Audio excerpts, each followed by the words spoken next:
हामीले जङ्गलमा जुन सेट लगाएको थियौँ लगभग 60-70 घर परेन पुरै हामी त 400-500 चाहिँ एकैचोटिमा चाहिँ त्यो हामीले चाहिँ बत्ती बालेर चाहिँ त्यो राँको बालेर चाहिँ पुरा त्यो 25 दिनको सिक्वेन्स चाहिँ हामीले सक्यौँ। बलिदान त्यस्तो सिनेमा हो कुनै पनि प्रोपर्टीदेखि लिएर टाइमदेखि लिएर हरेक चिज फाइटरदेखि लिएर कुनै चिज पनि मैले डिमान्ड गर्नु परेन। मैले आफै एक्सन मात्रै होइन सिनदेखि लिएर एक्सनदेखि लिएर गीतदेखि लिएर हरेक चिज एकदम बुलन्द बनेको छ।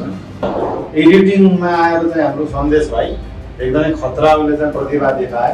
एडिटिङको पार्टमा आउँदाखेरि चाहिँ म्याक्सिमम मलाई 1 महिनासम्ममा चाहिँ म एडिटिङ फुल फिल्मै भ्याइन्थ्यो लगभग।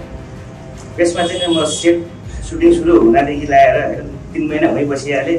अझै आएर पनि हामी 1 महिना भयो भने अझै 4 महिना भइसक्यो एडिटिङमा लागेको।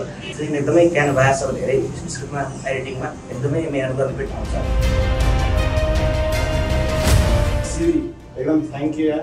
हलिउड लेभलको फाइट चाहिँ यो पहिलोचोटि नेपालमा चाहिँ आम अडियन्सले चाहिँ हेर्न पाउँछन्। मलाई चाहिँ एक्सन चाहिँ नेक्स्ट लेभल चाहिन्छ। तिमीलाई चाहिएको प्रोपर्टीहरू चाहिँ जे चाहिन्छ त्यो चाहिँ लिँदा हुन्छ। मैले आफै नै अब मेरो पहिलो सिनेमा हो, मैले 1% पनि तनाव टेन्सन नलिकन काम गरेको सिनेमा चाहिँ पहिलो सिनेमा। जस्ट फाइनली चाहिँ अब आउटपुट आउँदाखेरि हलमा चाहिँ फेरि तपाईँहरूले चाहिँ हलमै गएर हेर्नुपर्छ फेरि, किनकि फाइटको एक्सन लेभल बिजिएम लेभल यस्तो हुन्छ कि त्यो अरू त्यो सानो स्क्रिनमा मजा नै आउँदैन। बिग स्क्रिनले हेर्नुपर्छ। जय बलिदान।